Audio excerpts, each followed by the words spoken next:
is Ice on Whyte's 11th year of operation, and as always, we start off the competition or off the festival with a carving competition, which features 10 teams from all over the world, including Netherlands, UK, Latvia, Russia, and it's always a hit with the guests. This year, due to the weather, we've had to postpone it to 4 p.m. It usually starts at 6 a.m.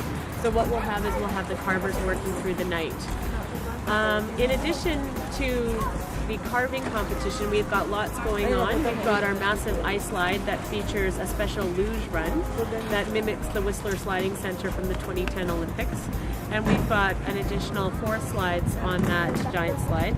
We've got food vendors. When the weather chills out a little bit, we'll have skating on the outdoor rink. We also have this year for the first time a giant inflatable igloo, which is one of the centerpieces of the festival.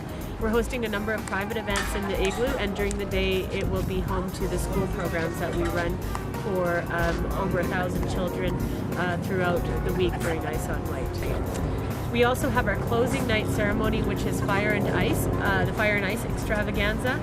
And as for the past 2 years, we will have special ice chimney that will light on fire that will burn down, and it's very fun to watch. In addition, this year we've got fire dancers, we've got spicy Latin music, and the whole event will feature a torch relay with athletes from the Edmonton area who are headed to the Alberta Winter Games. So they'll do a miniature torch relay, and we'll send them off in style to the games.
This year's winner was actually the same winner as last year, the 2013 competition, and that is Igor Stepanov and Alexei Andreev. They're from Saha in Russia, which is an area that we typically think of as Siberia. So this is their second time winning, and their winning carving was called To the Top of the Olympic Mountains. And obviously with the Olympics being held in Russia this year, it was very meaningful for them to carve something that pays tribute to that. They had less time and not favorable weather conditions, and the caliber of the work that they turned out is absolutely amazing. We're very pleased and proud of them. After 11 years at Ice and Whyte, many of these carvers come back year over year, and we consider them like family. So we're very pleased with what they were able to do in such short of time. If you've never been to Ice and Whyte, this is really something that you really would like. Is something to see. One of the differences between Ice and Whyte and many other ice carving competitions is we don't really have a theme that we ask the carvers to carve to, so they are able to do whatever they want. So the variety of carvings that we have here is unparalleled. It's excellent. So 10 professional teams turning out amazing work. The second place winners were Sue McGrew and Sandis Kondrats from a Latvian American team. And then our third place winners were the hometown crowd, or the hometown team, which is Elaine Corbett and Larry Andreoff, who placed third with their carving of Data Storm. And they also got the award from all their fellow artists.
One of the things I have to be careful, well, the tools that I use are extremely sharp.